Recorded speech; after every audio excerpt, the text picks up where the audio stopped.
vou deixar a Ceissa falar também. Ami, super legal, super obrigado.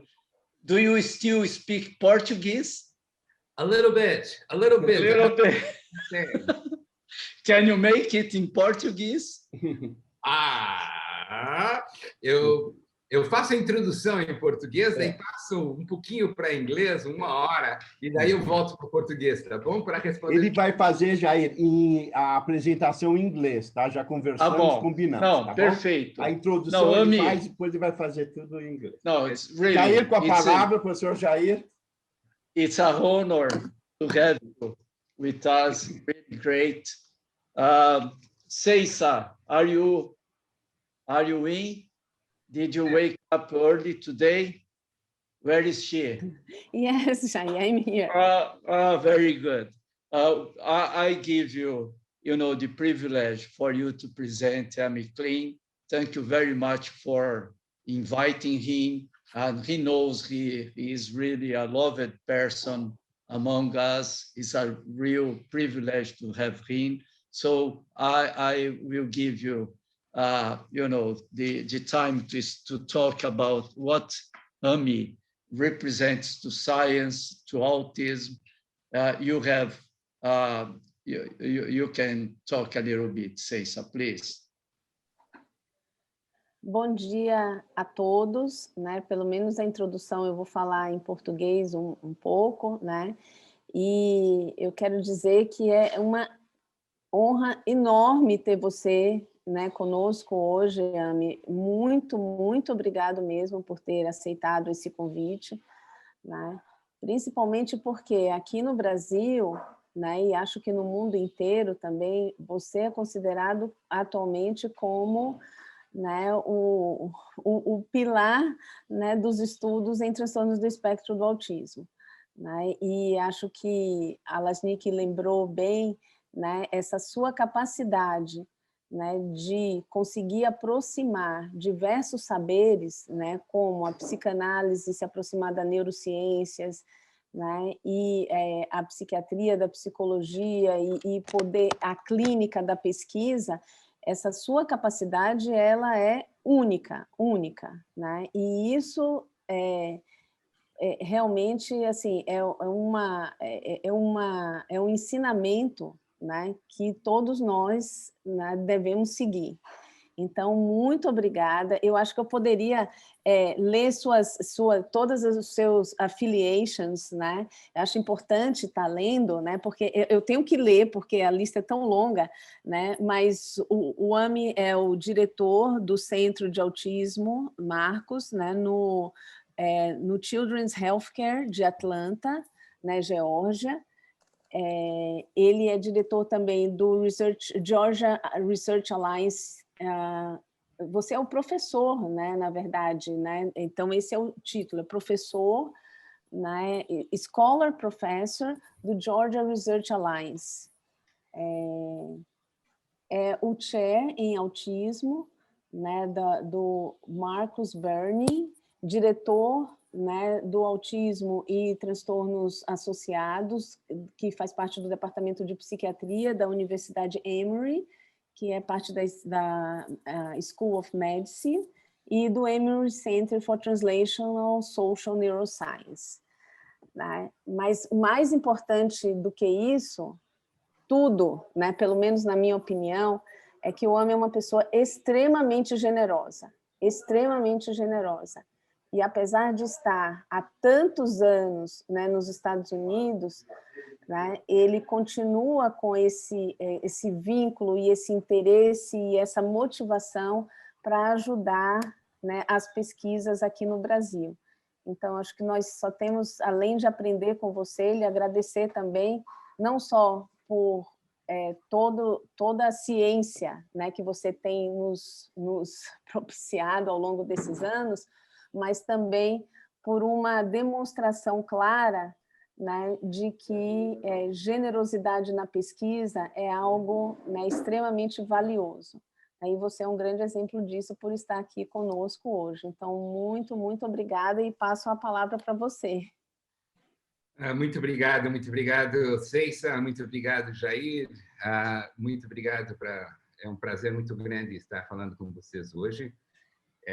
Eu sou um clínico, sou investigador e estou nisso há algum tempo. E mesmo que parece a vocês que eu falo português perfeitamente, é um português perfeito para ver novela, Força do Querer, para ver jogo de futebol, mas para dar uma palestra é um pouquinho complicada. De vez em quando eu faço isso, mas eu creio que é melhor para vocês que eu falo inglês hoje. Eu estou vendo a Caia. Oi, Caia, que bom ver você, que bom ver você, que bom ver você. Então, vamos lá. Eu quero ver se eu consigo colocar para vocês aqui uns slides. Vocês estão vendo o que eu estou vendo? Vocês estão vendo os slides? Sim. Sim, sim. Então, vamos lá. Então, a Ceissa pediu que eu desse uma palestra que colocasse essas duas coisas em justaposição. A ciência do desenvolvimento e o desafio que o autismo cria para a saúde pública. Então, aqui está o encontro da ciência de desenvolvimento e os desafios de saúde pública. E eu vou focalizar em crianças pequenininhas, que muitas delas, o diagnóstico foi feito depois das pesquisas nossas, tá? Então, aí vamos lá. Muito obrigado, Ceissa. Muito obrigado, Jair. E vamos começar, então. Só que antes eu tenho que lhes dizer que eu preciso fazer alguns agradecimentos e alguns disclosures. Deixa eu só ver se eu consigo pegar e diminuir um pouquinho aqui. Vamos ver. Bom, so I'm Amit Glenn, and my partner in this research since 1998 has been Warren Jones, and he is the director of science here at the Marcus Autism Center. But we worked at Yale for many, many years, and I was at the Yale Child Study Center for 20 years, where I directed the autism program. Most of the research that I'm going to show you has been funded by the National Institute of Mental Health, but there are other foundations that contributed. And in terms of disclosures, I have to say that Warren and I are inventors of an investigational device for the early diagnosis of autism. And in the past couple of years, we created a social enterprise to disseminate this investigational device. And any revenues from this company are returned for investment in the treatment for autism.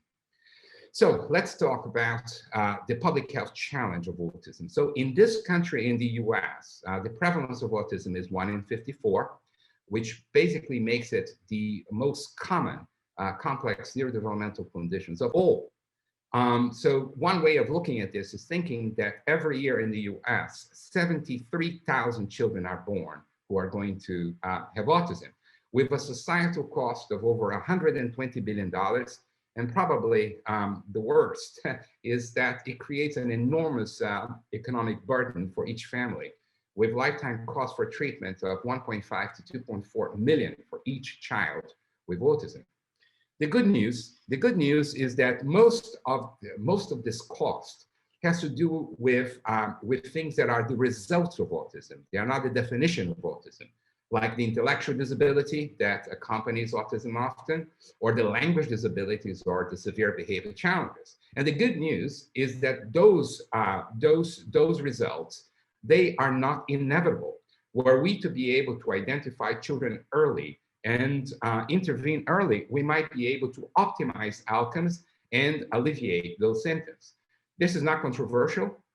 In fact, since 2007, the American Academy of Pediatrics has been recommending universal screening for autism between 18 and 24 months. And despite that, several cohorts of the CDC that basically studies autism at a population level, we have seen that the age of diagnosis of autism is stuck between 4 and 6 years of age. And one of the main reasons is that there are not enough expert clinicians, and therefore, from the time that a child is, that a parent is concerned about a child to the time that that parent access diagnostic services, it may take up to 3.5 years. So most of the children are actually diagnosed during their school years, which basically means that we are no longer treating autism. We are treating all of the severe behavior challenges and the intellectual disabilities and the learning disabilities and the language disabilities. And one of the main problems that we have is that the gold standard diagnosis for autism is very costly. So we need well-trained clinicians spending 5 to 6 hours with a child and a family. And those things are simply not accessible to the vast population of children and families impacted by autism. So this is a problem that we currently have, a problem of access. So what is now, I talked about the challenge, now let's talk about the opportunity that autism represents to us. Autism is the most strongly genetic of all developmental conditions, in the sense that if I have a child with autism and I'm going to have another child, my wife is pregnant, 1 in every 5 younger siblings will also have autism, and another 1 in 5 will have something similar to autism. We have been involved in genetics research in autism for years and years. And what we know is that it's very complex. There are hundreds and hundreds of genetic variants that have already been implicated in autism. And in fact, what we have found over the years is that you cannot make a connection between specific genes and the symptoms of autism. What that genetic liability causes is a disruption of normative development. Every child needs to relate with others, needs to learn how to speak, to acquire language, to communicate, to understand other people's emotions, to read other people's minds. All of those things, they happen within normative development. And that genetics disrupts that normative development, results thereof become autism. And that's very important because what it means here is that that disruption, we might be able to do something about it. And by intervening early, we are minimizing that disruption. We are optimizing more opportunities for learning. And in this way, we may optimize outcomes that are lifetime, that are going to last forever in the life of the child. Now, what do I mean by this? So let's start with some concepts. You probably have seen, you're all, and many of you are doctors, and so you've seen those growth charts. They are produced by the CDC, and when you see a pediatrician, a child's growth is charted in those growth charts, the child's height, the child's weight, the child's head circumference. And if there is a disruption, this is something that brings people attention because this could be a risk for something that is happening in that child's life. Now, what we have been trying to do is to do the same, to create those growth charts of development, but in the domain of socialization, so that if there are disruptions, if the child falls off that chart, that becomes a marker of risk and therefore an opportunity for us to intervene. But in order for me to introduce that construct, I need to start from the very beginning. So babies are born in a state of utter fragility. Babies are entirely dependent on their caregivers. Without their caregivers, they would simply die. That's the way that nature is. Now, because of that importance of the caregiver, we are born with a whole bunch of mechanisms of socialization. So this is courtesy from Mad Magazine, but this is the world in which a baby is born. Now, there could be many, many, many things that babies could pay attention to, things that are in the environment. But what is that the baby actually sees? From the very first days of life, the baby sees people, and people have an impact on the child's behavior because the child's own survival depends on it, and in fact, canalizes behavior moving forward. So anything that sounds like a caregiver, anything that smells like a caregiver, anything that moves like a caregiver, and each one of those things is a research line. Anything that looks like caregiver, anything that interacts like a caregiver is going to command the baby's attention, the baby's preferential attention from the first hours of life. In fact, before the baby's born. One of the research lines that we have at Marcus is the responses to the mother's voice of babies before they are born in the 3rd trimester of gestation, because socialization begins even before the baby is born. So those are the 3 constructs that I would like for you to keep in mind. The first one is that babies are born to orient. Second, that the platform for brain development is reciprocal social interaction. is the mutually reinforcing choreography that happens between a baby and a caregiver. And the third construct for you to keep in mind is that when we are born, our brains look like spaghetti.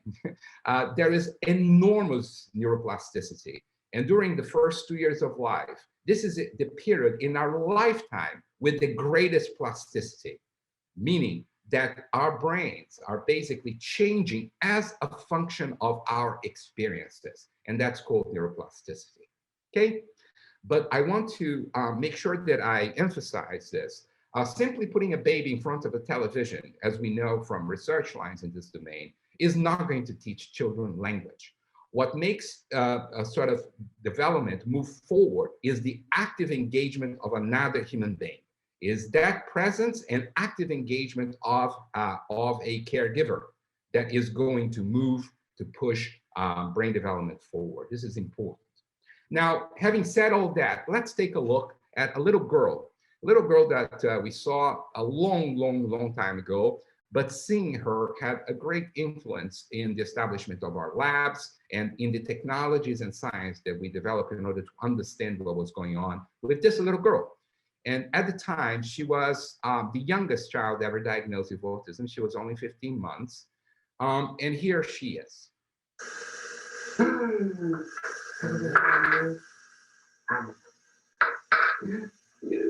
You're blocking the stuff you remember. You had to, oh yeah, you had to put those things. So everything one thing. So I spent a lot of time working with babies over my clinical life, and it was remarkable that this girl was really 2 inches from my nose, and she appeared to be in her world. And so, of course, people start asking, can she see? Can she hear? But then 5 minutes later, she goes and does this. Haley up. Haley up. So she could not see me 2 inches from her nose, but she could actually see and try and grab a little piece of candy. So this is uma balinha, about 6 feet away from her. So, so we start asking ourselves the question of what's going on. In typical development, what you see on your left-hand side is the most important presence of the environment, the caregiver. But our children, the children who end up having autism, for them, they are born with this attenuated sense of the other, and they are oriented more to the physical world rather than the social world. Now, needless to say that this is going to lead to very different developmental trajectories.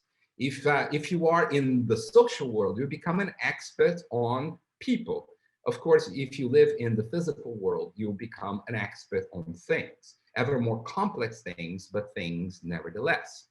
And so we wanted to get into the head of this little girl. We wanted to see how does she experience this world? And in order for us to do that, we really needed to start from the very beginning, from birth. And in order for us to sort of step inside her and see the world the way that she was seeing the world, we adjusted some technologies based on eye tracking. Basically, every time that the child is basically looking at something, we are measuring what she's doing about 120 times a second. And in that way, we can see what she's seeing and learning about. So this is the old lab at Yale, but now we have several of these labs. This is my colleague, Warren Jones. And this is a typically developing 5-month-old baby. And so the baby goes there, and the baby's happy, and the baby's watching mom.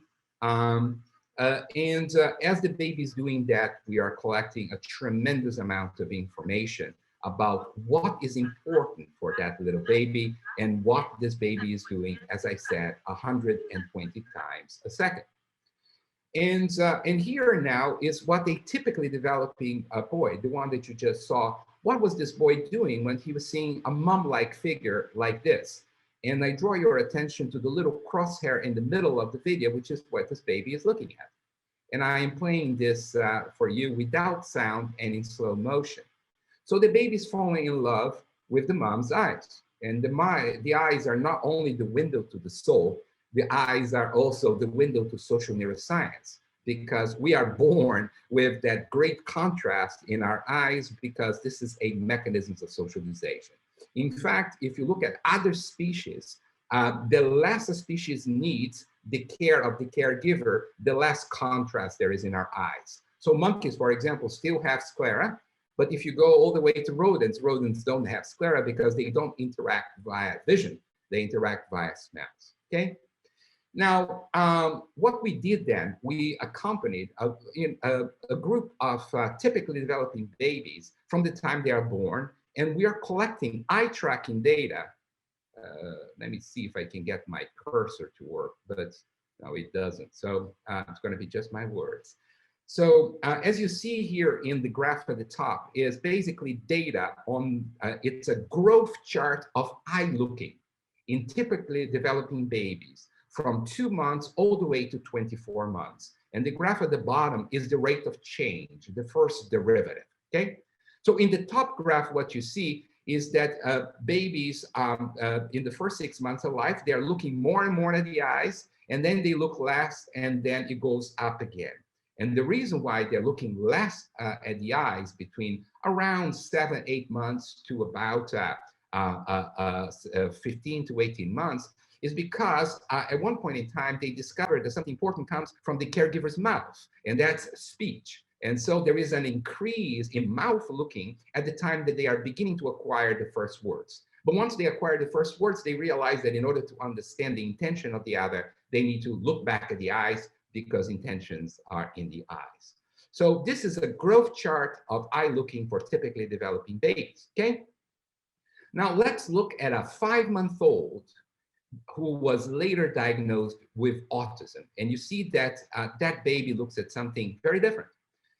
And what that baby does is spends a lot of time looking at the caregiver's mouth, and any distractions basically take away the child's attention elsewhere, as you see, for example, this movement. In another research line that I'm not going to present to you today, we found out that the reason why children with autism spend so much time looking at the mouths rather than the eyes is because they are moved by this physical contingency, not social contingency. The physical contingency that exists in the fact that when we talk, our lip movements and our speech sounds are synchronized. This is called audiovisual synchrony. So they are drawn by the fact that lip movements and speech sounds, they co-occur, and that physical contingency is stronger for them than the social attraction of the eyes. Now, I showed to you before the growth chart of eye looking for typically developing babies. So what happened with all of those babies that we accompanied from birth who later were diagnosed with autism? So this is what happens.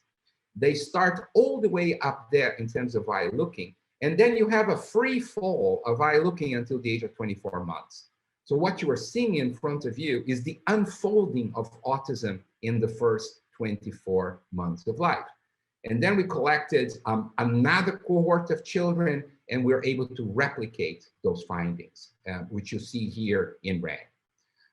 So in a way, and I'm not going to be talking about that now, but that's one of the main areas of focus of our center in behavior studies, in brain studies, and also in neuroepigenetic studies, is the understanding of what happens between the ages of 4 weeks of life and 16 weeks of life.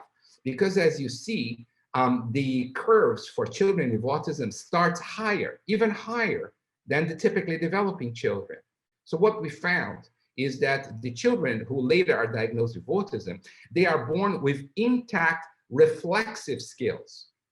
Basically, when we are born, we are reflexively turned to other people. This is called experience expectant behavior, and this is guided by subcortical structures of the brain. Between 4 and 16 weeks, there is a major neurodevelopmental transition. And now our behaviors are no longer reflexive, they become interactional. This is the emergence of social smiling in babies. Babies are now smiling as a result of seeing the caregiver smile to them. And this is now called experience dependent, and now there is a transition in the sense that those behaviors are guided by cortical structures. And what happens with children with autism is that they have intact reflexive skills when they're born, but they fail to make this transition between 4 and 16 weeks. And this gives us a tremendous opportunity, hopefully not in the long future, to actually understand that better from a brain neuroimaging and epigenetic perspective, and then intervene. So one of our projects now, for example, we have a behavioral form of treatment that actually focuses on this first 3 to 4 months of life. Now, what I would like to say is this. We're finding that this particular mechanism of socialization is present from birth and is disrupted in autism. Autism is a strongly genetic condition. We wanted to ask the question, maybe this is the mechanism that is inherited in autism, because even though there are lots of genes associated with it, we know nothing about what exactly is passed from generation to generation. And so what we did a study in which we had a cohort of identical twins and fraternal twins. You know that identical twins are basically DNA carbon copies of each other, and fraternal twins they share 50% of their DNA. So if you measure a behavior, you have greater agreement among identical rather than fraternal twins, you can say that that behavior is more strongly determined by genetics. So this is the classical twin design, okay? And what we did is that we studied those twins, and so they would watch those videos of caregivers in different rooms, okay? And then we would see about the concordance of their behaviors. So here, I'll give you a demonstration. These are fraternal twins, okay? Watching caregivers, speaking to them, and I brought together the data in this video. So they are watching those videos in separate rooms, but there are 2 crosshairs because I wanted to see what they are doing in those different rooms. So these are fraternal twins watching the same video.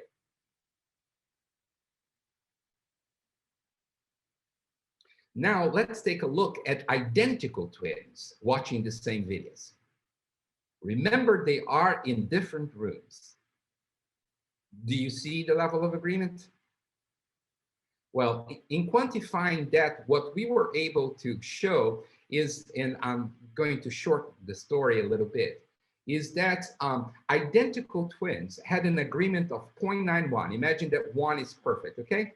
So they had an agreement. They are watching the same thing at the same time at 0.91, whereas the fraternal twins were watching the same thing at the same time at 0.35. That difference makes this one of the strongest genetically determined behaviors there is. And so what we could say is that when we are watching these videotapes, that behavior that we call social visual engagement or social visual entrainment, the fact that babies are doing the same thing at the same time, well, this is a force of enculturation. We are forcing them to learn about the same things in the environment. And that is basically a coupling of their inborn mechanisms of socialization with the environment surrounding them, which is people, okay? So this very behavior that I just showed you is under strict genetic control. Now let's look at not just the caregiver speaking, but basically when they are in their little school, in their preschool, and they're watching other kids interacting. These are fraternal twins watching this complex social scene. Remember, the twins are in different rooms, okay? And now, these are identical twins watching this video in separate rooms.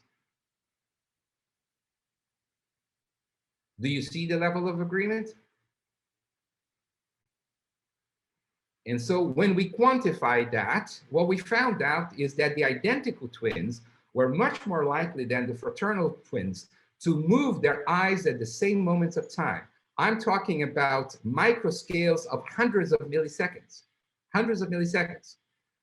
They are also likely to move their eyes in the same directions, onto the same semantic content, meaning, for example, looking at people's eyes, okay? And so this moment by moment, genetically determined mechanism of socialization, of social visual engagement, what we found out is the very same markers of social visual engagement that are mostly highly heritable, they also appear to differentiate or segregate children with autism. So the graph that you see now is a density distribution of mouth looking and eye looking for typically developing twins. Now let's take a look at the data for 2-year-olds with autism. And they are in red here. So what you see is that we could segregate those typically developing twins from 2-year-olds with autism at that level that you see on the right-hand side, with an area under the curve. This is an ROC curve of 0.88. So there is tremendous segregation for the first group of kids with autism, and then for a second group of children with autism. So what is mostly genetically determined in social development is also the very same assays that are showing disruption in autism. So what does that mean? It means that this social visual engagement, this mechanism of socialization, eye, mouth, looking, that is highly heritable, also that gets children to do the same thing at the same moments in time, those things are disrupted in autism. But what does it mean, even from the perspective of typical development? It means that those little children, they are not only responding to the world, they are seeking things in the world in the same way. In other words, they are constructing their own niche, their own environment, moment by moment. In other words, these babies are, in fact, through their behavior and their response and what they are seeking in the environment, what is happening is that environment, those experiences are shaping their brain. Okay, so what does it mean? It means that the way that we are born, the brains not only determine who we're going to be, the brain also becomes who we are, and those early experiences matter. In fact, brain structure and function become physical instantiations of the lived experience of babies. Now, I'm not going to talk too much about it, but some of our studies involve basically doing those studies of social visual engagement using eye tracking, but also conducting neuroimaging studies of babies. We conduct 3 MRI scans before babies turn 6 months of age. And in this slightly complex graph here, the message is this, that we can actually see that eye looking between about 4 weeks to between about 30 days of age and about 60 days of age predict white matter development, myelination of specific circuitry, like for example, in this case, the inferior frontooccipital fasciculus, about 60 days later. So in a way, behavior is shaping brain later.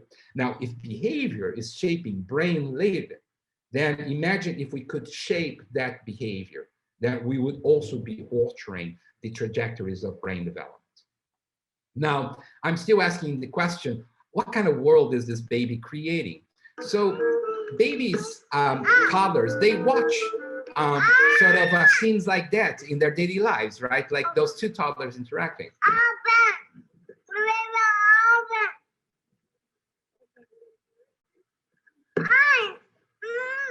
So those little scenes are the battleground for toddlers to understand the world. And they are looking here and there. They are learning more about the facial expressions of others, about the emotions of others, about the thoughts and intentions and beliefs of others, and how people interact.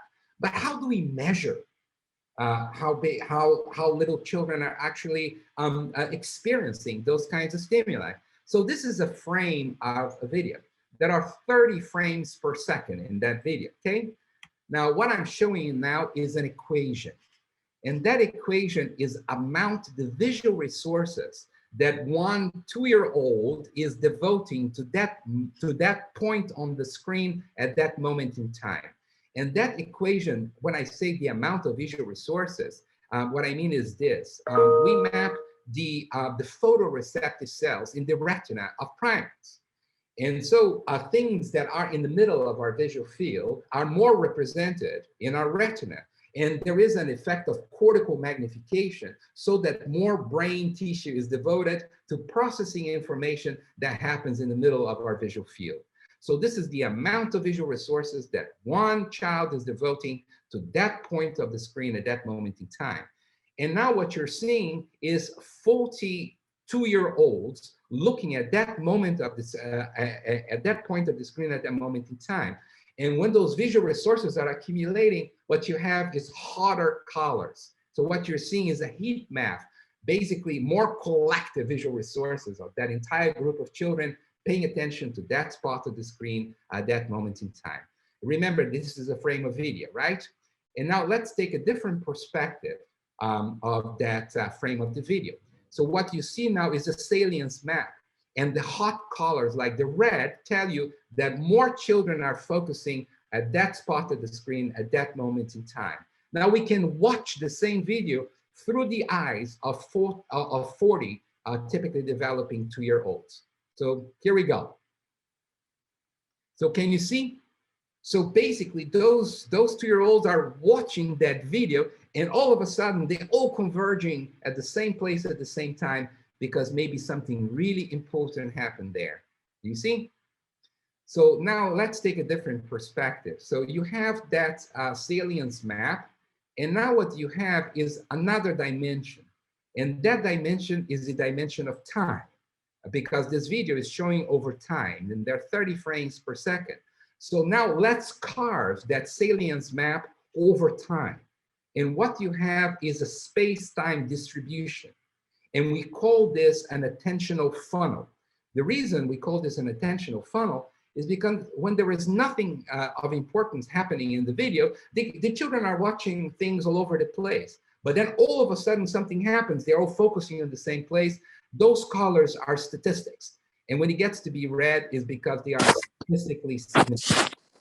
Okay, now let's watch the video. Take a look on the left panel. And what you see is that that funnel is going to tell you where the children are focusing on. Can you see? So now you're watching this video through the funnels that the children are creating as they are watching that video. Now, the reason why they are converging so much is because they are focusing on the things that are of greatest importance to understanding what is going on in that video. I'll show you one thing here in a different scene.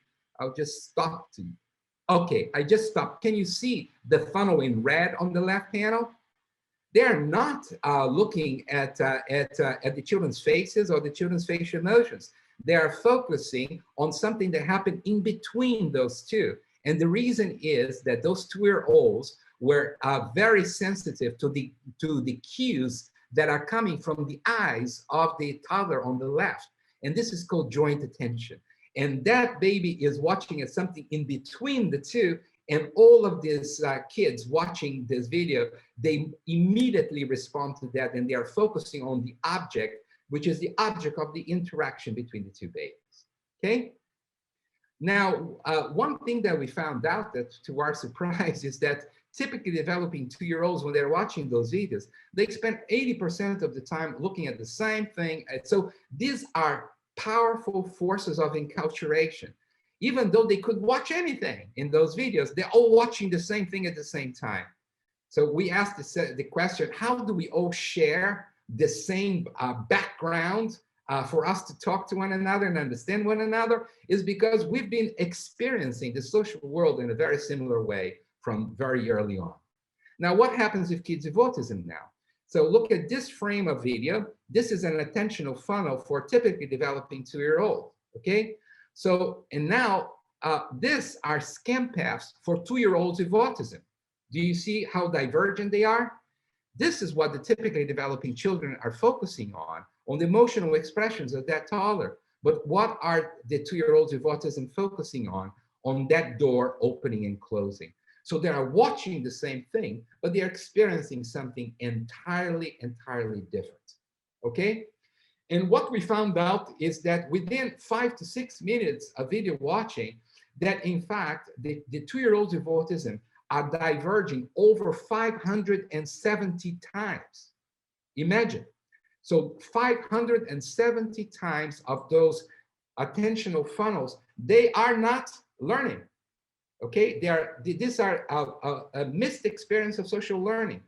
Now, they're not doing that only when they are watching our videos, they're doing that in their real lives.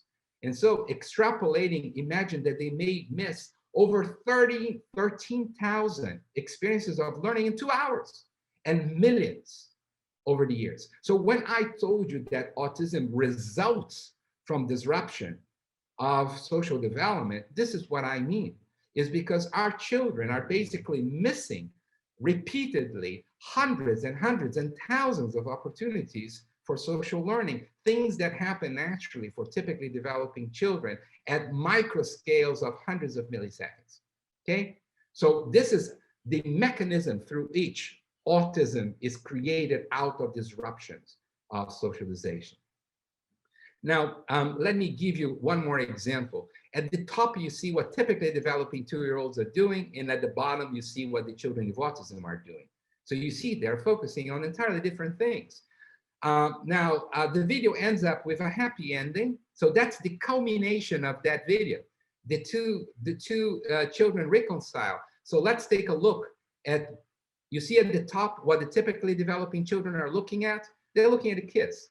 But our children with autism are all over the place. They watch the same thing, but they did not process things in the same way. They totally missed the meaning of that video.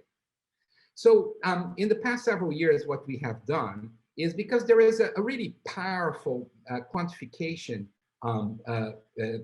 tool here. And so we use this normative ways of watching the world moment by moment. And we created basically databases of normative attentional funnels for typically developing toddlers, okay? And the question was, could we use this technology, the science and technology, to maybe increase access to early diagnostic services, okay? So 6 hours, 2 clinicians assessing a child. Could we do this using the science maybe in 12 minutes with a technician operating the device? And so this is what we have done. We completed a study of over 1,000 kids, and we used the first cohort of children to develop those models. Remember that we need to get models to segregate the children with autism from the normative population. So we used the first cohort, all lab-based, about 689 children to create the model.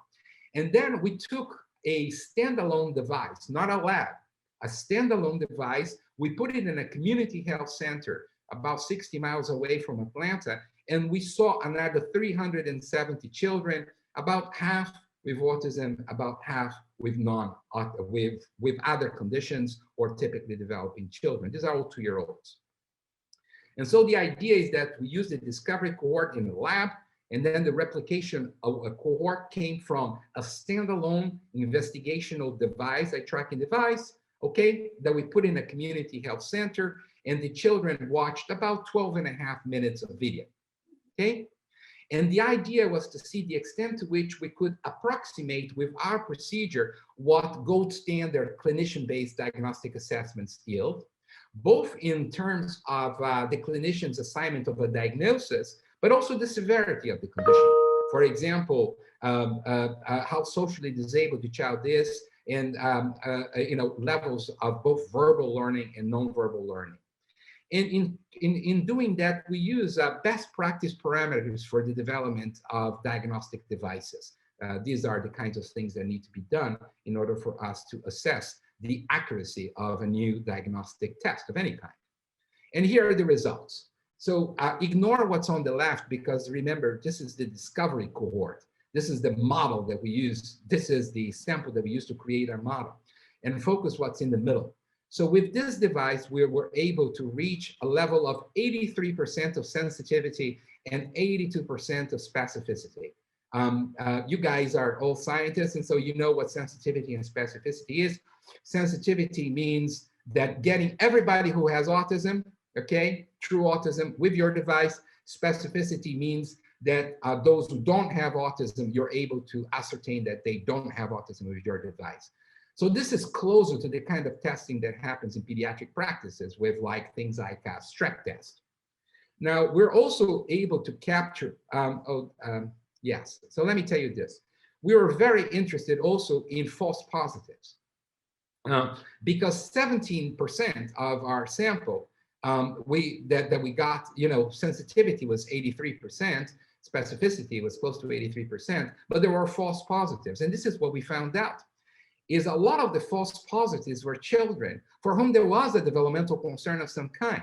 So these were not typical children that we were basically misdiagnosing. These were children who had other concerns, and we were picking them up. In fact, what we found out that 80% of false positives were children with either other developmental concerns, or there were children that the clinician at the age of 2 gave a provisional diagnosis because they're not ready to give a diagnosis of autism. And then we saw them a year later, we found out that indeed they had autism. So we're very happy with that. But also in assessing severity, we try to proxy the ADAS. The ADAS, the Autism Diagnostic Observation Schedule, is the gold standard for the level of social disability. And we could capture about 78% of the variance of the ADAS and about 71% of the variance of the Mullen verbal ability. Basically, we could predict those things. We could predict an ADAS result, we could predict the level of verbal ability, and we could predict the level of non-verbal ability with 60% of the variance.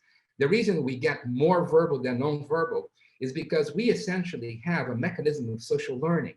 And social learning is much more connected, of course, with language learning than with non-verbal learning. We have children with autism who are social disabled, and still their non-verbal learning is intact. But that's the reason. So in a 12-minute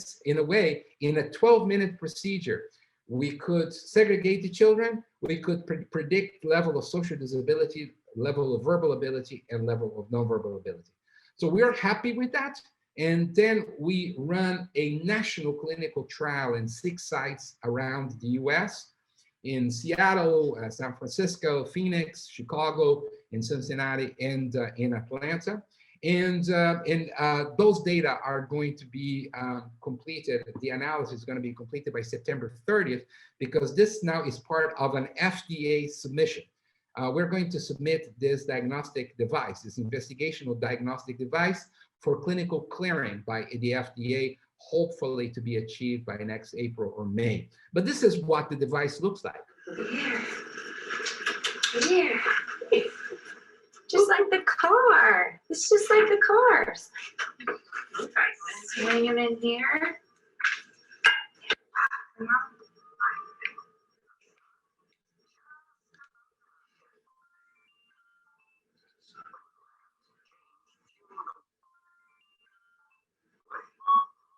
So it's operated basically by a well-trained operator, and it's all automated. And this is now what the children see when they are seated in that device. They watch those videos for about, I would say, 10 to 12 minutes. And that's the end. You did such a good job. Yeah, you're ready to get out, huh? So that's the device. So our goal here is to create is to increase access to early screening and early diagnostic services by creating high throughput, low cost solutions so that we can deploy this universally in the community. The idea is to advance early detection and early intervention to optimize outcome. And our sense is that we no longer talk about curing autism. Autism is a trait. Autism is not a disease. Now, if we don't intervene, autism may lead to disruptions in development that are going to cause all of this extraordinary burdens on children, including intellectual disability and language disability and severe behavior challenges. So we don't want to cure children from a trait. What we want is to make sure that that trait doesn't end up translating into a disability. And we need to support a system that does not have a sufficient number of expert clinicians. So we need to have a way of having an impact on that genetic liability. Now, the good news about that genetic liability is that it's not only in the child. Really, that genetic liability is an interaction with the environment. And maybe, just maybe, we can engineer the environment so that we can minimize the number of missed opportunities of social learning. And so we are programmed to be social, and this programming is altered in autism, but because social experiences are co-created with the environment, with the caregiver, maybe we can engineer that. And that's basically the basis for early intervention. And so we can use this neuroscience basis to also increase greater access to early treatment. And this is suggested in this video here as part of our collaborations in developing community viable, more easily accessible tools for early intervention.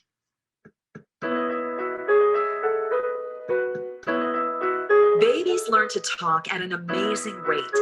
They go from sounds to words to sentences in the first 2 years. Before they can talk, babies watch what you do, listen to what you say, and try to figure out what you mean.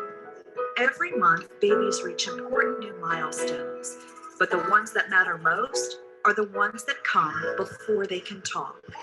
Our social communication growth charts can help you learn these critical milestones. Explore hundreds of video clips that show you how to support your child's learning in ordinary, everyday moments. Chart your child's development to monitor which milestones they've reached, which are emerging, and which ones to look for in the coming weeks and months. Everything you do and say matters, especially during this critical time when your baby's brain is developing the most rapidly and is shaped by the experiences you provide. Learn how to turn everyday activities into learning moments. Every moment counts and learning never stops. Find out what's in store for your baby each month. This is the most important role of your life. So this kinds of online platforms and what's called mobile coaching of parents, those models are now being investigated through several different research grants. We have been doing this now for 9 years in collaboration with Amy Weatherby from Florida State University and Kathy Lord from UCLA and several other groups. But this is what evidence-based early intervention is. We need to reach, you saw before that our children are basically diverging from normative development hundreds of times within the context of hours. Therefore, we need to reach intensity. But if we are dependent on actually expert therapists to go to people's homes and do this once in a week for an hour, this is not a solution for us.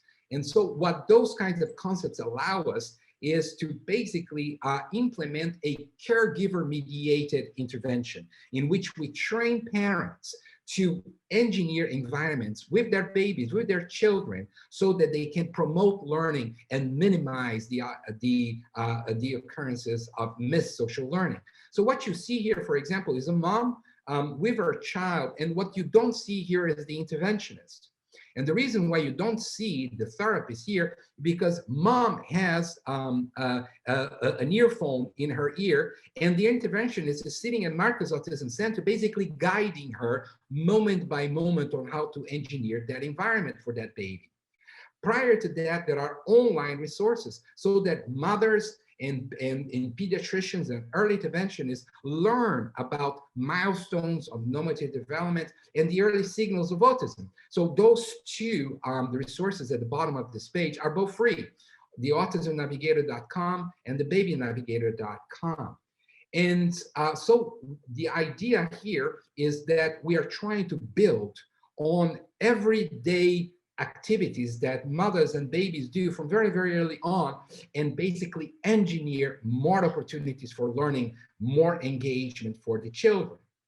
And so we start with establishing a common agenda between the caregiver and the baby, and things such as positioning the baby, motivating activity, following the child's attention and focus, moving on then to establishing true reciprocity so that we can then make intervention in the sense of expanding language skills and play skills. All of those things are reality for that dyad, the dyad of the caregiver and the baby. And so those kinds of programs, we enact a program called Early Social Interaction. But other programs are similar, like the Early Start Denver model or Project Impact. The idea is that we have goals for the parents and for the children, because we actually use the parents in order to reach the child. The parents are seeking that kind of guidance. It basically empowers parents with the knowledge and with the training to use their interaction with their babies to engineer greater social engagement, and in this way to combat the deviations from normative development that you see in children with autism. And so every time that we're playing with toys, we're interacting with people, we're having snacks, or we are, diaper change, brushing one's teeth, moving out of the house, going to the supermarket, everything becomes a moment for learning. And what we have found in the past several years is that those kinds of interventions are not only pertinent to children who with autism, but they are very good for children with other genetic conditions, for other medical conditions, and also for children who grow up in disadvantaged backgrounds. When there isn't an active, a parent who is actively engaging them and creating a language-rich environment. We know from other research that children from here in the United States, from very poor environments, that they are exposed to 30 million words less than their middle-class counterparts. And without that language-rich environment, we don't create an environment for children to thrive. And so the idea here is that we're no longer thinking about curing diseases. We're interested in optimizing outcomes, in basically surveilling children and families, providing them with the kind of monitoring that comes from early screening and identification, and then increasing access through cost-effective and community viable tools, not only for diagnosis, but also for intervention. A lot of those concepts that I showed you today have been deployed by several centers in the past, but not necessarily in autism. Like, for example, my good friends, Jack Shonkoff in Boston and David Willis through one of the federal agencies here in the US. In Georgia, which is where I am, well, Dr. Brenda Fitzgerald, who was the CDC director, but before that she was the commissioner for the Department of Public Health at Georgia, she basically led us in creating new tools so that we have ways of introducing the importance of language nutrition early on in lives. Now, in the lives of all children, but particularly of very, very vulnerable mothers. We work, for example, with pregnant teenagers who are now pregnant for the first time and they're overwhelmed. It's important for them to feel empowered, that they actually have a very important role to play in the brain development of their children. And that is by active engagement through language nutrition. Okay, let me summarize everything that I impose on you today. Autism is a massive public health challenge, an enormous public health opportunity. Children's lifetime outcomes can be optimized with early detection, with greater access to diagnostic service, and greater access to early intervention. The greatest burdens of autism are not inevitable, and they can be significantly ameliorated. I'm talking about intellectual disability, language disability, severe behavior challenges. What moves on early brain development is reciprocal social engagement, and early experiences shape the trajectories of social and communication skills and the development of brain. Remember, the brain not only determines who we're going to be, our brains become who we are, our early experiences. Infants and toddlers create their own social environment. These behaviors are under stringent genetic control, but they are disrupted in autism, okay? However, we can engineer social learning experiences by manipulating children's environment, and we do so by training parents. We need cost-effective and community-viable solutions for universal screening, diagnosis, and early treatment, and we have made great advances. Those solutions are not far off. And the solutions for early treatment are, as I mentioned to you, being studied at a very grand scale here in the US already. So those solutions are not only to optimize the development of children with autism, they also are beneficial to a much broader group of children. And here is the message. The message is that the future of neurodevelopmental medicine, just because those complex neurodevelopmental conditions have hundreds and hundreds and hundreds of etiologies that are very complicated, hundreds of genes and gene interactions and things of that nature, our focus has been not necessarily to cure those traits, those liabilities that children are born with. It is really to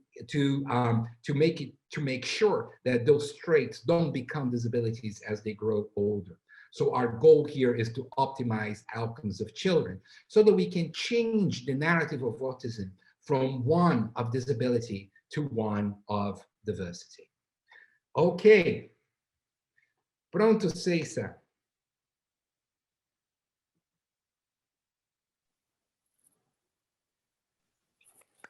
Eu espero que deu para entender um pouquinho. Ami, eu vou falar algumas palavras em português, bem devagar, porque ainda eu acho que você compreende.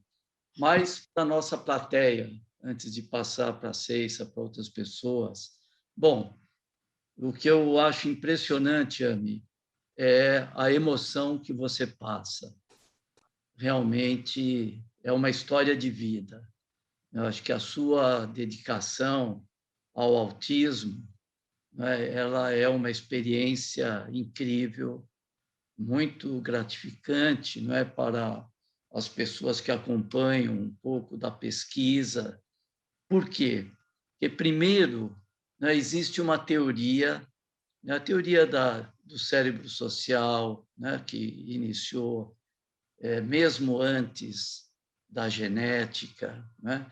Depois toda a descoberta da importância da genética e do reconhecimento, né, da epigenética, das experiências precoces.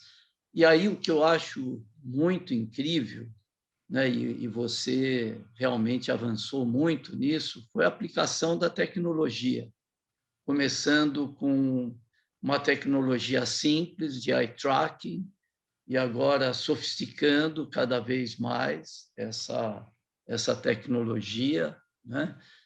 Demonstrando um mundo diferente que essas crianças experienciam e como essas experiências modam toda a atividade cerebral e como elas vão impactar no desenvolvimento dessas crianças.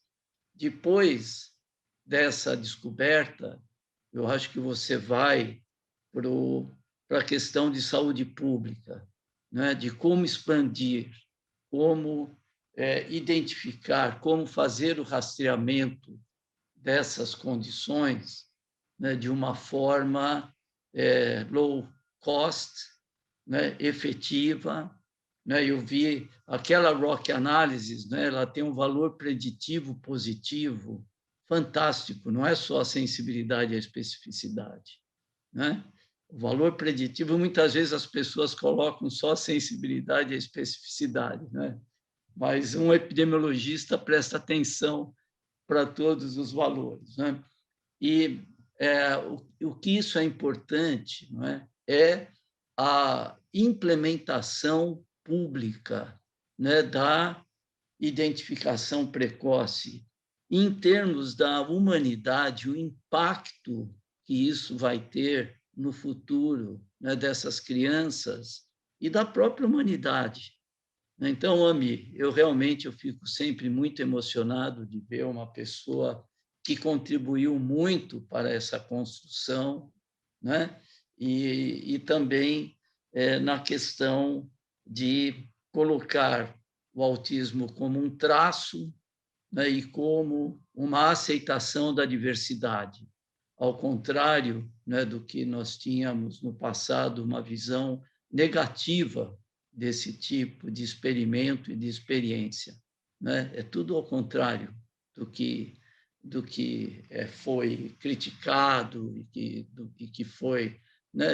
Aquela história do negacionismo científico, né? Que tem uma ampla, infelizmente, ainda uma ampla aceitação, né? Eu acho que você demonstra exatamente o contrário. Então, parabéns, por toda a carreira e também agradecer a sua disponibilidade, né, de ter aceito esse convite da CEISA, né, e dessa oportunidade de poder mostrar isso para os nossos jovens, né, como se muda o conhecimento, né, como você pode influenciar, né, e fazer as pessoas mudarem o que elas sabiam sobre o autismo e mostrar como que esse conhecimento se processa nessa velocidade, né?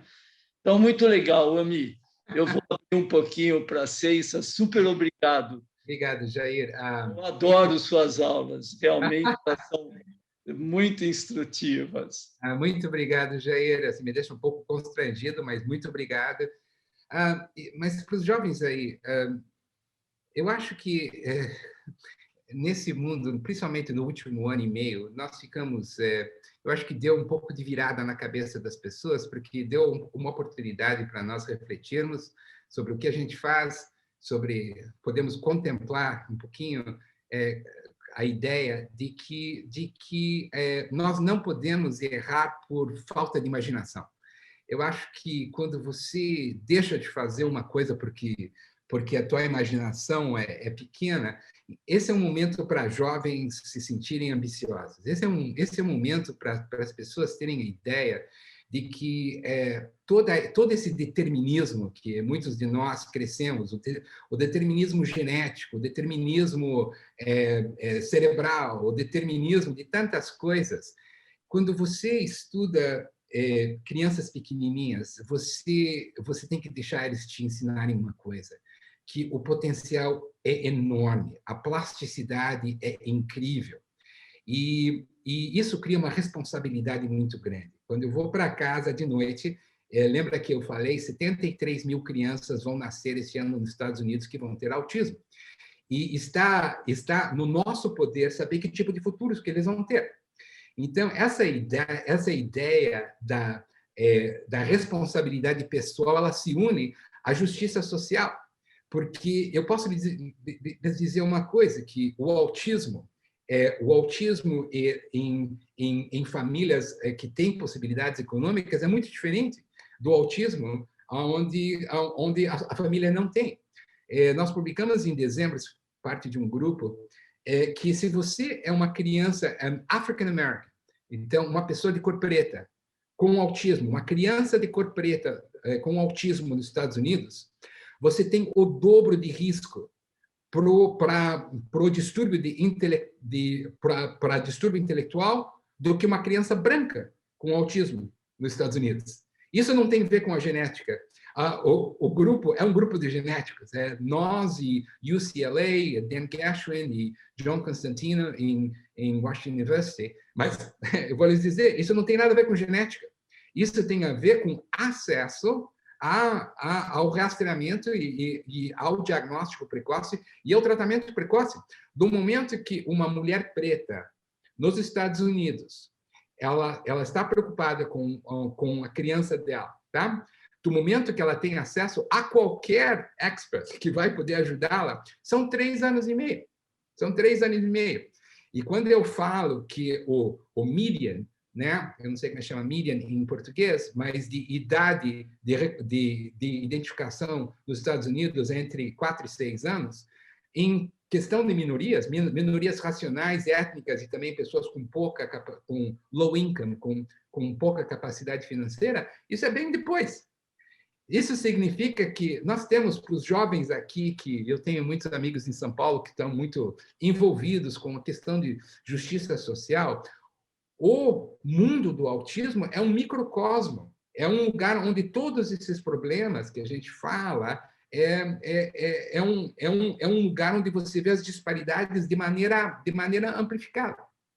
Então, para os jovenzinhos entre vocês que não tinham nascido quando eu saí do Brasil, isso é mais ou menos 95% de quem está me vendo agora, o que eu quero dizer é que as possibilidades hoje em dia são muito grandes. Mas a coisa mais importante do mundo são ideias. Não existe nada mais prático nesse mundo do que boas ideias. E a ideia da neuroplasticidade, do potencial em cada criança, é talvez uma das melhores ideias que nós temos. Nós, digo, o coletivo. E a ideia de que o autismo, por exemplo, é um trait, é um risco, talvez, pode escolher o teu eufemismo, mas que aquele risco não tem que se tornar um distúrbio de desenvolvimento gravíssimo, como nós tratamos no nosso centro, com crianças com autoagressão e todo esse tipo de coisa, e com problemas. Isso é uma realidade agora.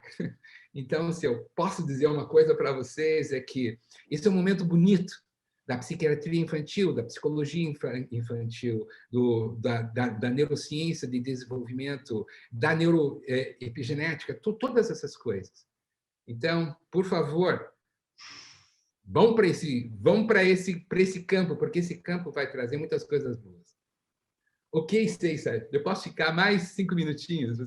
Vai lá, Ceissa. A gente vai até meio-dia, se você puder, mais 14 minutos. Nós terminamos exatamente às 12 horas, Ami.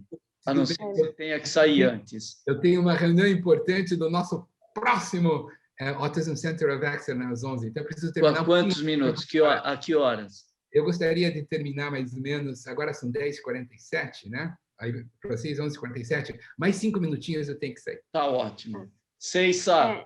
Eu só, Ami... Vamos respeitar o horário do Ami. Mais 5 minutos. Obrigado. O Jair já lhe agradeceu, né? Eu não tenho palavras, né, para te agradecer por essa palestra maravilhosa. E o que mais me impressiona e que eu acho que é importante, né, deixar de mensagem para os jovens que estão começando é que fazer pesquisa é fantástico, né, é maravilhoso, mas a qualidade da pesquisa ela melhora a partir do momento que a pessoa tem uma boa experiência clínica. Então, acho fantástico que você começou falando sobre aquela menininha, né, lá atrás que você observou, e ali você estava fazendo uma observação clínica, foi da sua experiência clínica com inúmeros bebês, né, que vieram todas essas ideias. Então, acho que isso é fundamental, né? A segunda questão é que, assim, eu fiquei muito impressionada, porque desenvolvimento socioemocional, né, ele está comprometido não só em autismo, mas em vários outros transtornos, né? Então, transtorno de déficit de atenção e hiperatividade, no transtorno obsessivo-compulsivo grave e vários outros transtornos. E, né, essa sua ideia, né, de conseguir traduzir isso para a saúde pública é fundamental. E falando em desigualdade social, o Brasil é um dos países com o maior índice de inequality, né, ou de desigualdade social. Então, nós temos, né, já vários dados demonstrando que crianças na primeira infância, ou seja, de 0 a 6 anos, né, de famílias de maior vulnerabilidade, ou seja, poor families, eles têm um comprometimento muito maior do desenvolvimento socioemocional. E isso vai significar ou vai resultar em comprometimento de funções executivas, comprometimento do desenvolvimento acadêmico e menos possibilidades, né, futuras. É por isso que a gente fala que no Brasil o maior determinante de sucesso, infelizmente, ainda é o CEP, onde a pessoa reside, ou o CPF dos pais, né? Infelizmente, né? O CEP é o zip code, né? Depending on the zip code where the person is born, that is going to determine all the chances and opportunities this child is going to have. So this is a very, very sad picture for Brazil. We have 2 people that are raising hands to ask questions, and one is Professor Milena Pondé, and the other is Professor Marie-Christine Lasnik. I don't know if you have the time or if... Não, Ceissa, vamos liberar, desculpe eu me intrometer, mas vamos liberar o Ami, ele está pedindo. Yes, depois nós continuamos. Fazemos assim, Ceissa e Jair. Isso. No futuro, quem sabe a gente pega o pessoal que está interessado nessa área, a gente tem uma conversa informal para que a gente tenha mais tempo para conversar. Você sabe que nós temos um dos 5 centros de Autism Centers of Excellence. É um program project. Tem só 5 nos Estados Unidos, essa segunda geração de 5 anos aqui em Atlanta, e nós tínhamos em Yale também, mas o que acontece é que esse é um ano de renovação, então a gente tem que pegar e ir para a reunião e ter ideias legais e tudo isso, então eu preciso estar lá. Mas eu estou vendo a Marie-Christine e estou vendo a Milena também. Quem sabe a gente pode, nos próximos 2 meses, ter uma possibilidade de ter uma conversa informal. Mas hoje o que eu queria dizer é muito obrigado, Jair. Ceissa, é sempre maravilhoso te ver. Espero que esteja tudo bem com você. Eu quero dar um beijo na Jaci e um beijo especial, claro, na minha querida Caia. E a gente estamos falando sempre, tá? Um beijão para vocês. Obrigado. Obrigado, Ami. Nós continuamos na reunião, pessoal. Obrigado, Ami. Um beijão. Tchau, tchau. Tchau. Até a próxima. Até a próxima. Desculpa, Ceissa, mas eu acho que a gente tinha que aceitar o pedido dele, não é? Acho que sim, ótimo. Eu não sei. Só o que ele alimentou esse grupo. Sim. Nós temos mais 9 minutos aqui, por favor. Eu não sei se a Lasnik e a Milena gostariam de fazer a pergunta, e aí a gente encaminha para eles e ele te dá a resposta. A Milena levantou a mão primeiro, depois a Lasnik. A Milena Pondé é professora da Universidade Federal da Bahia e trabalha, né, há vários anos com crianças com TEA. Milena. Obrigada, Ceissa. Eu sou professora da Escola Baiana de Medicina, onde nos formamos. Olha, gente, muito obrigada. Foi maravilhoso comemorar o São João assim. O que eu queria perguntar a ele, Ceissa, primeiro, interessantíssima a ideia de que o autismo é um traço. Eu acho que isso vale para todas as doenças psiquiátricas, porque a esquizofrenia, o transtorno obsessivo compulsivo, a depressão, são doenças que se desenvolvem também em interação com o meio. A minha pergunta específica é que eu gostaria de saber se o eye tracking, esse instrumento, varia em função do fenótipo do autismo. Exemplo, ele citou crianças verbais e não verbais, então crianças, por exemplo, que têm muito sintoma sensorial e aquelas que não têm, ou crianças que têm uma intensa desregulação do humor e aquelas que não têm. Isso tudo dentro do autismo, não? Se o eye tracking diferencia esses fenótipos extremos do autismo. A Grati está fazendo pesquisa com isso. Eu não sei se ela está presente, senão a Ceissa poderia comentar. Eu não sei lhe responder isso, Milena, se tem. O que eu sei é que assim, é um traço que é característico, o eye tracking é capaz de detectar mesmo, como ele falou, né, com especificidade muito grande para todas as crianças com TEA, né? Eu não sei lhe dizer se ele já consegue identificar os subtipos ou os fenótipos diferentes de TEA, mas eu já anotei, eu vou passar para ele, tá? Provavelmente sim. Lasnik, professora Lasnik, gostaria de perguntar?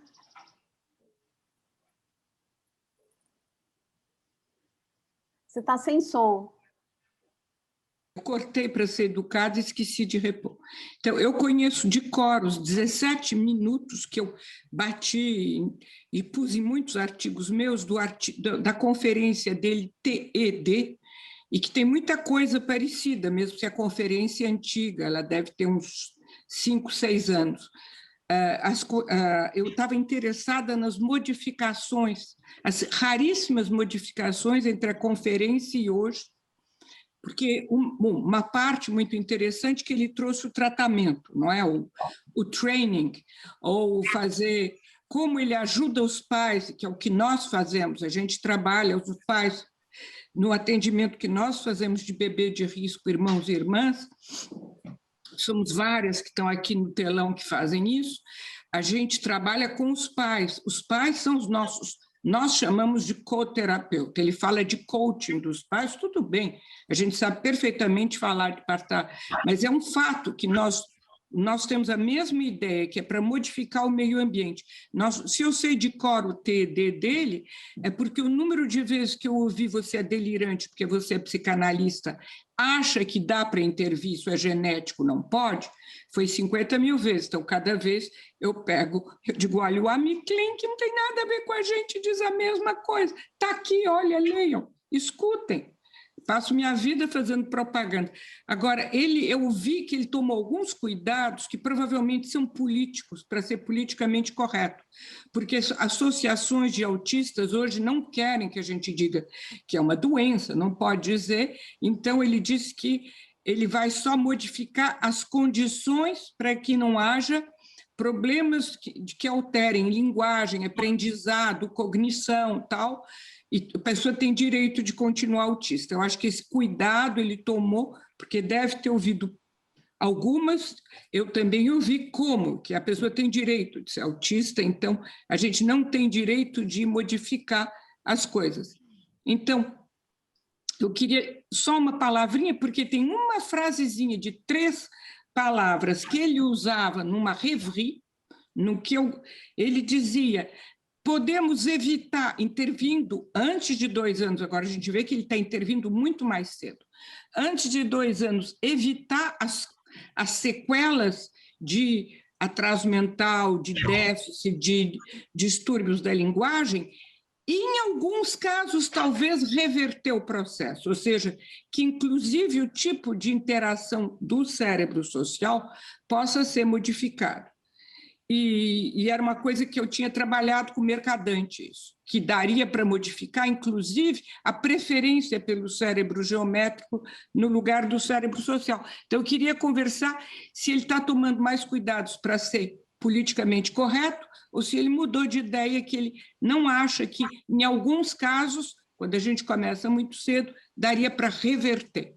Era essa a conversa que eu queria ter com ele. Pronto.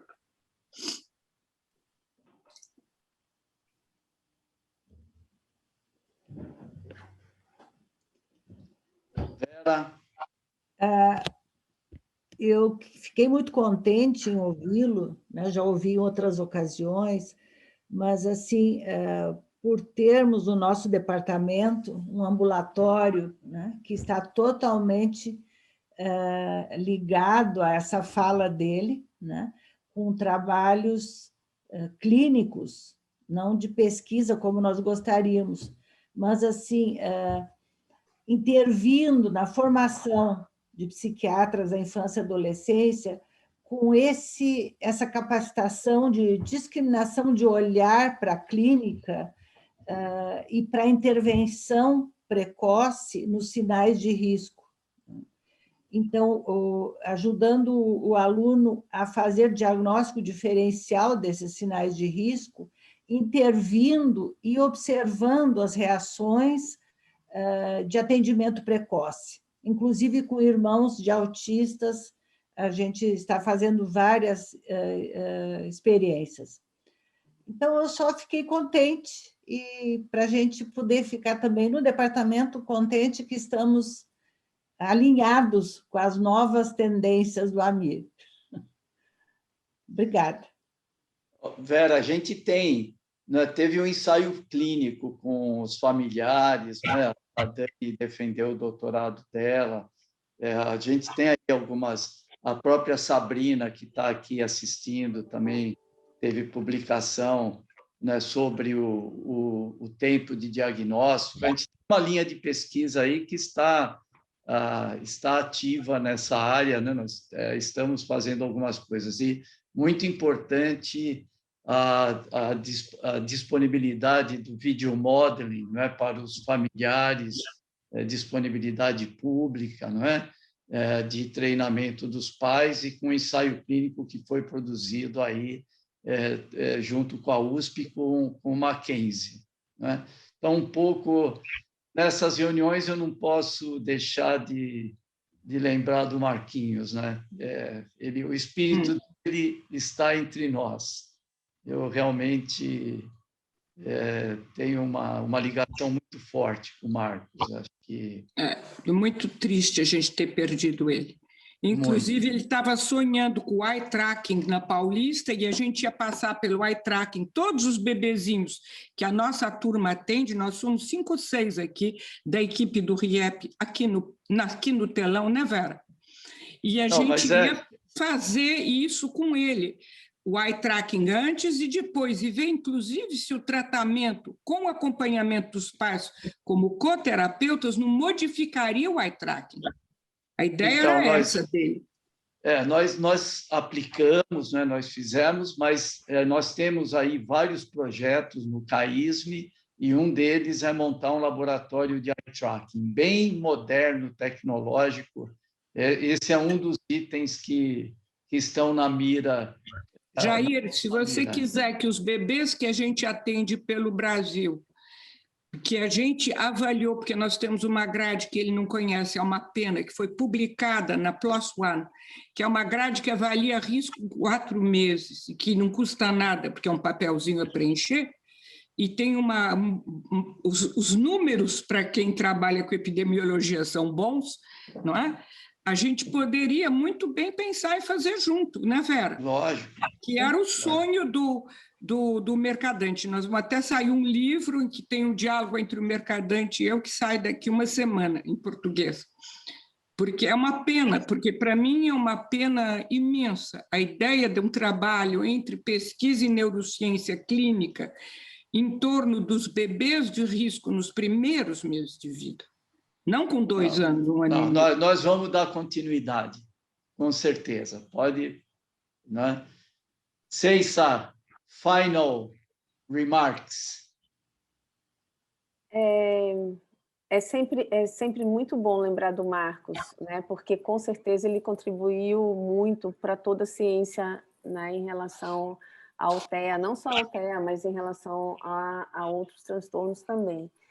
E eu só queria dizer, Jair, que você falou assim, nós vamos fazer, eu acho que assim, a Vera comentou bem, eu acho que nós já estamos fazendo. Né? E essa palestra, eu acho que foi uma boa oportunidade da gente convidar a todos, né, para se aproximar mais e, de repente, a gente poder, né, fazer novas parcerias e ter novas ideias de projetos, né? Então, concordo com a Vera, o que ela tem feito, né, no ambulatório dela com os bebês é realmente assim, impressionante, todo o trabalho com os pais e todo o trabalho de ensino também, de motivação dos jovens a estar prestando atenção, né, nessa inter-relação. E, a partir disso, né, eu acho que nós temos um campo infinito. Nós temos aqui na Unifesp também a professora Jaci, que vem trabalhando, né, com isso há muito tempo. A gente tem o ambulatório, né, específico em transtornos, né, do espectro autista, que aqui tem a Sabrina, que a Daniela Burdini é a coordenadora.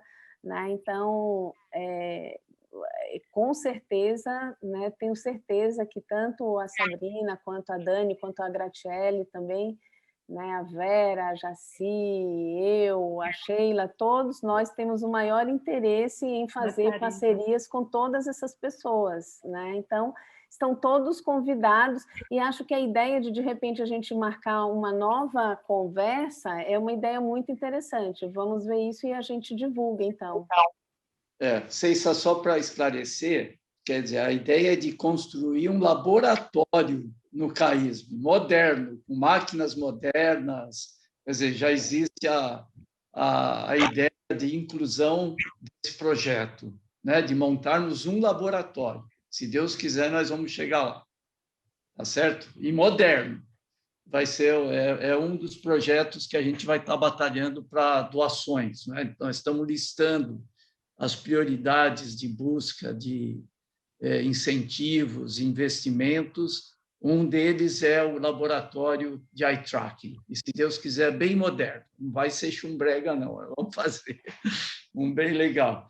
Pessoal, bom, agradecer a Ceissa por ter conquistado essa maravilha, né, de ter trazido o AmiClean. Agradecer a todos vocês, a Marie-Christine, a Jaci. Eu ia comentar para o AMI que ela estava aqui presente, mas ele mesmo observou. A Vera, a Dani, todas as pessoas que participam do autismo, a Sabrina, né? O grupo continua e nós temos aí um futuro a cumprir, até por toda a consideração que nós temos ao Marquinhos e a tudo que nós aprendemos com ele, né? Então, pessoal, essa é a última reunião clínica desse semestre. Foi um semestre muito produtivo, muito legal, e nós já estamos com um projeto muito ambicioso também, que iremos apresentar para o segundo semestre. Então, essas reuniões clínicas, nós esperamos que elas tenham sempre a participação de pessoas de outros estados, de outros países, não é?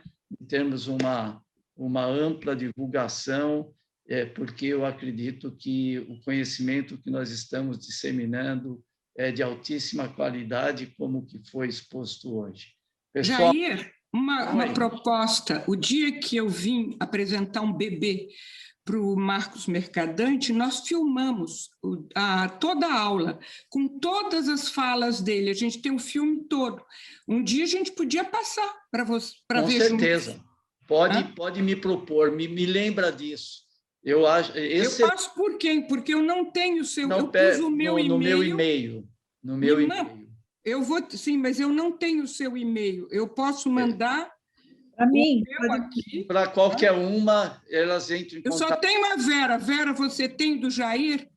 Pronto. Então a Vera vai servir de. Isso. Porque a gente pode pegar uma vez, ela vai 2 horas, hein? Tem ele falando, eu falando, o bebê, ele comentando linha por linha do bebê.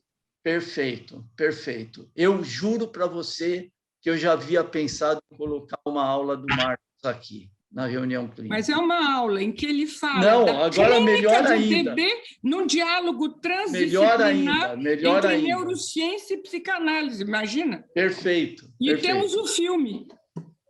Vamos fazer. Isso aí. Pessoal, boas férias, então. Até agosto. Obrigado por tudo. Tchau.